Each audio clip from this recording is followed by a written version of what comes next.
আসসালামু আলাইকুম। এনটিভি রাতের সংবাদে আপনাদের স্বাগতম। সাথে আছি আমি মাইন উদ্দিন আল আপন। শুরুতেই সংবাদ শিরোনাম। তাবলীগের দুপক্ষকে শান্ত থাকার আহ্বান জামাত আমিরের। সবাইকে মাঠ ছাড়ার নির্দেশ, ইজতেমার ময়দান থাকবে সরকারের নিয়ন্ত্রণে।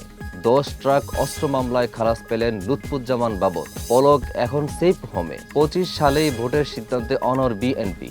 দিতে হবে সুস্পষ্ট রোডম্যাপ। গাজায় ইসরায়েলি হত্যাযজ্ঞ চলছেই, নিহত আরও 31। বানুয়াতুতে শক্তিশালী ভূমিকম্প, নিহত বেড়ে 14। রাশিয়ায় উজবেক যুবক গ্রেফতার। জেনারেল হত্যা ঘিরে রহস্য। শুনছিলেন সংবাদ শিরোনাম, এবারে বিস্তারিত। তুরাগ তীরে বুধবার 18 ডিসেম্বর ভোর রাতে টঙ্গীর ইজতেমার মাঠ তাবলিগ জামাতের দুপক্ষের মধ্যে সংঘর্ষ, 3 জন মুসল্লি নিহত হয়েছেন। এই ঘটনায় শোক প্রকাশ করেছেন বাংলাদেশ জামাতে ইসলামীর আমির ডক্টর শফিকুর রহমান। তিনি বিষয়টি যৌক্তিক আলাপ আলোচনার মাধ্যমে সমাধান কামনা করেন। বুধবার তার নিজের ফেসবুক পেজে দেওয়া এক পোস্ট এই আহ্বান জানান।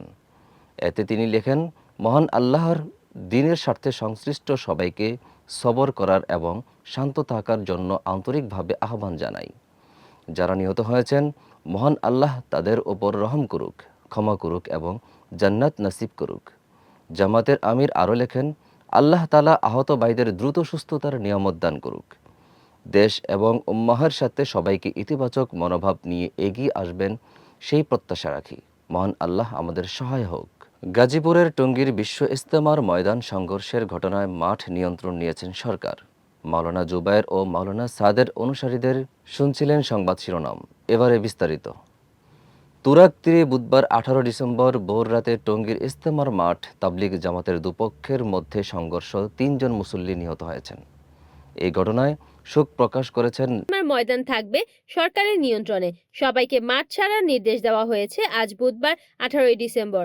তাবলিগের দুই পক্ষের হতাহতের ঘটনায় সরকার এই সিদ্ধান্ত নিয়েছে। একই সঙ্গে ধর্মীয় স্বার্থে কোনো পক্ষকে উস্কানিমূলক বক্তব্য দেয়া থেকে বিরত থাকার আহ্বানও জানানো হয়। এর আগে মঙ্গলবার 17 ডিসেম্বর দিবাগত রাতে মাঠ দখল নিয়ে জোবায়ের ও সাদপন্থী অনুসারীদের মধ্যে সংঘর্ষের ঘটনায় 3 জন নিহত হয়। নিহতরা হলেন আমিনুল ইসলাম বাচ্চু, বেলাল হোসেন ও তাইজুল ইসলাম। স্থানীয় সূত্রে জানা যায়, রাত 3টার দিকে সাতপন্থীরা তুরাগ নদীর পশ্চিম তীর থেকে কামারপাড়া ব্রিজ সহ বিভিন্ন রাস্তা দিয়ে ইজতেমার মাঠে প্রবেশ করতে থাকে। এ সময় মাঠের ভেতর থেকে জোবাইরপন্থীরা ইট পাটকেল নিক্ষেপ করে। জবাবে সাতপন্থীরাও পাল্টা হামলা চালায়। এক পর্যায়ে সাতপন্থীরা মাঠে প্রবেশ করলে উভয় পক্ষের মধ্যে ব্যাপক সংঘর্ষ শুরু হয়।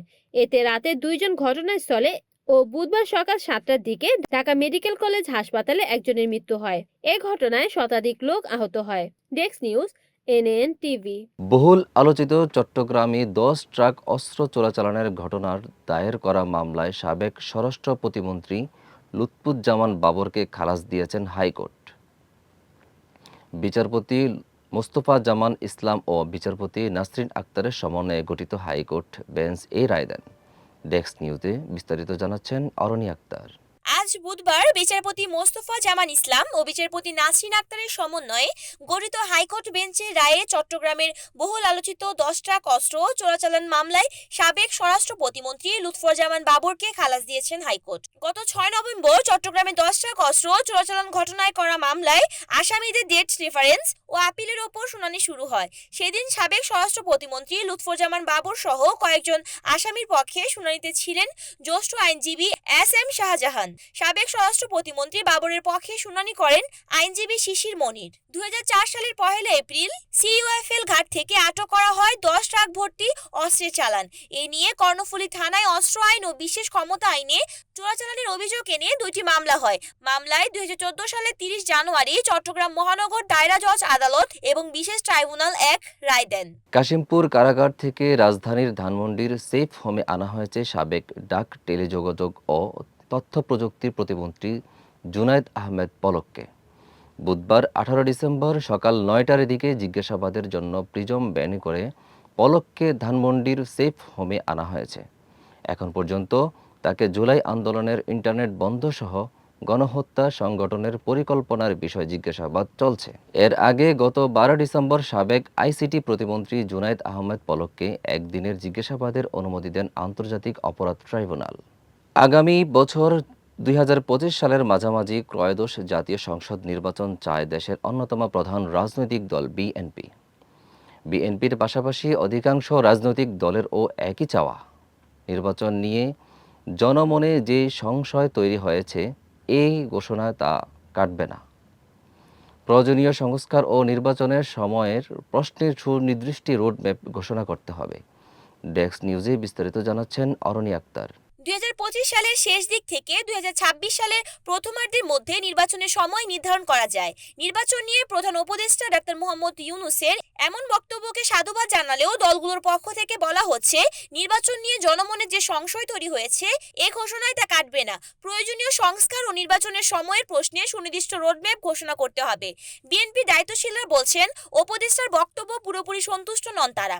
অন্তর্বর্তী সরকার দেশকে নির্বাচনমুখী করতে না পারলে দেশবিরোধী নানা ধরনের অপপ্রচার ষড়যন্ত্র অব্যাহত থাকবে। বিএনপি মনে করে আগামী বছরের প্রথমার্ধে প্রয়োজনীয় সংস্কারের কার্যক্রম শেষ করে পরবর্তী 3 থেকে 4 মাসের মধ্যে নির্বাচন অনুষ্ঠান সম্ভব। আমির খসরু মাহমুদ চৌধুরী বলেন, সরকার আন্তরিক হলে আরও দ্রুত নির্বাচন অনুষ্ঠান সম্ভব। জনগণ দ্রুত নির্বাচন প্রত্যাশা করে। বাধ্যতামূলক সরকার না থাকলেও অংশীজনেরা স্বাচ্ছন্দ্য বোধ করে না। এছাড়াও বিএনপি জাতীয় স্থায়ী কমিটির সদস্য সালাউদ্দিন আহমেদ বলেন, প্রধান উপদেষ্টা নির্বাচনের একটি ধারণা দিয়েছেন, কিন্তু বিএনপি ধারণা নয়, নির্দিষ্ট রোডম্যাপ চায়। ফিলিস্তিনের অবরুদ্ধ গাজা ভূখণ্ডে ইসরায়েলি বর্বর হামলায় আরও 31 ফিলিস্তিনি নিহত হয়েছেন। এতে করে উপত্যকাটিতে নিহতের মোট সংখ্যা 45,050 জন ছাড়িয়ে গেছে। এছাড়া গত বছরের অক্টোবর থেকে এই হামলার আহত হয়েছেন আরও লক্ষাধিক ফিলিস্তিনি।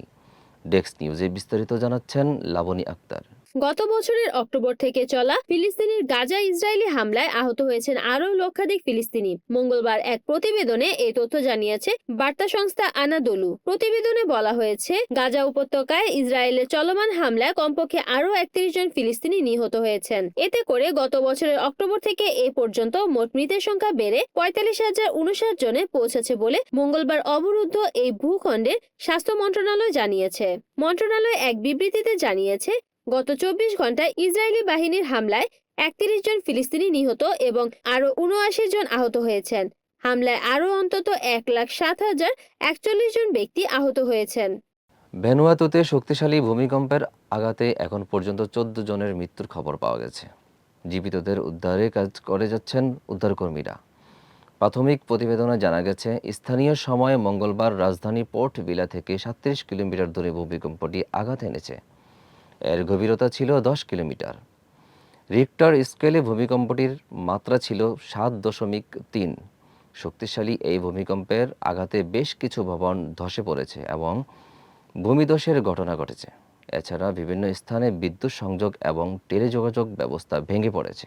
মস্কোর একটি আবাসিক অ্যাপার্টমেন্ট ভবনের সামনে বোমা বিস্ফোরণের ঘটনায় রাশিয়ার নিউক্লিয়ার এবং বায়োলজিক্যাল ডিফেন্স ফোর্সের প্রধান লেফটেন্যান্ট ইগোর কিরিলভ এবং তার সহকারী ইলিয়া পোলিকারপভ নিহত হয়েছেন। এই হত্যাকাণ্ড নিয়ে তীব্র আলোড়ন চলছে এবং এক উজবেক যুবককে সন্দেহভাজন হিসাবে আটক করা হয়েছে। ডেস্ক নিউজে বিস্তারিত জানাচ্ছেন অরণি আক্তার। মঙ্গলবার ভোরে মস্কোর একটি আবাসিক ভবনের সামনে ঘটে এক মর্মান্তিক বিস্ফোরণ। রাশিয়ার পারমাণবিক জীবাণু ও রাসায়নিক প্রতিরক্ষা বাহিনীর প্রধান লেফটেন্যান্ট জেনারেল ইগোর কিরিলভের ওপর এই হামলা হয়।